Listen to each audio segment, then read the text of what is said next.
आज आम्ही 11 वाजल्यापासून आदर्श शाळेच्या गेटवर जे बाहेरून आंदोलक आलेले होते, आपल्या शहरातले आंदोलक मला वाटतं फक्त 10% होते आणि बरेचसे आंदोलक बाहेरून आले होते। मी माननीय मुख्यमंत्री एकनाथजी शिंदे साहेब यांनी मला फोन करून सांगितलं की त्या मुलीवर झालेला अत्याचार आहे, तो अत्याचाराला आपल्याला न्याय द्यायचा आहे आणि ती केस फास्ट ट्रॅकवर चालवून 3 महिन्याच्या आत त्या मुलाला कशी सजा देता येईल यासाठी आपण सरकारतर्फे प्रयत्न करणार आहोत।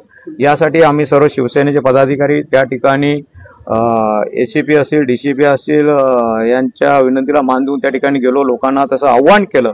बरीचशी गर्दी जी आमची स्थानिक लोकांची गर्दी होती त्यांनी प्रत्येकाने त्या गोष्टी ऐकून घेऊन साईडला झाले, पण जे बाहेरून आंदोलक आले होते ते आंदोलक एकदम चितावणीखोरक त्या ठिकाणी भाषा वापरत होते आणि शाळेमध्ये घुसण्याचा प्रयत्न करत होते।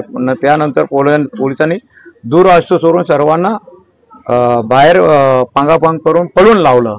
त्यानंतर त्या ठिकाणी आम्ही बराचसा वेळ प्रत्येकाची समजूत काढून किंवा पोलिसांना पाणी बिणी वाटप करण्याचं काम त्या ठिकाणी करत होतो।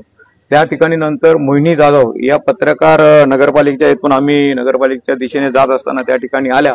मी तिला सांगितलं, तू आपल्या गावातली पत्रकार आहे आणि पत्रकार असल्यामुळे तुम्ही 2-3 दिवस या बातम्या कव्हर केल्या, खरोखरच त्या मुलीवर बलात्कार झाला का नाही याची आपण सर्वांनी शहानिशा करून त्या लोकांना कव्हरेजसाठी तुम्ही त्या ठिकाणी थांबायला पाहिजे होतं। ती थांबली नाही, आम्ही बोलून ती पुढे गेली आणि ती त्या ठिकाणावर निघून गेली। मग ती मला आता समजलं की ती पोलीस स्टेशन मध्ये आली का मी असं बोललो की मी तुझ्यावर बलात्कार झालाय का, तू या अशा कव्हरेज केलेल्या बातम्या लावलेल्या आहे, ही गोष्ट खोटी आहे। कारण नसताना ती मला वाटतं स्वतःच्या प्रसिद्धीसाठी आरोप माझ्यावर करत असेल। मी एक सच्चा शिवसैनिक आहे आणि माझ्या एवढे या बदलावर शहरामध्ये महिलांसाठी कोणीही कार्यक्रम किंवा हे राबवत नसेल तर तिने माझ्यावर आरोप करताना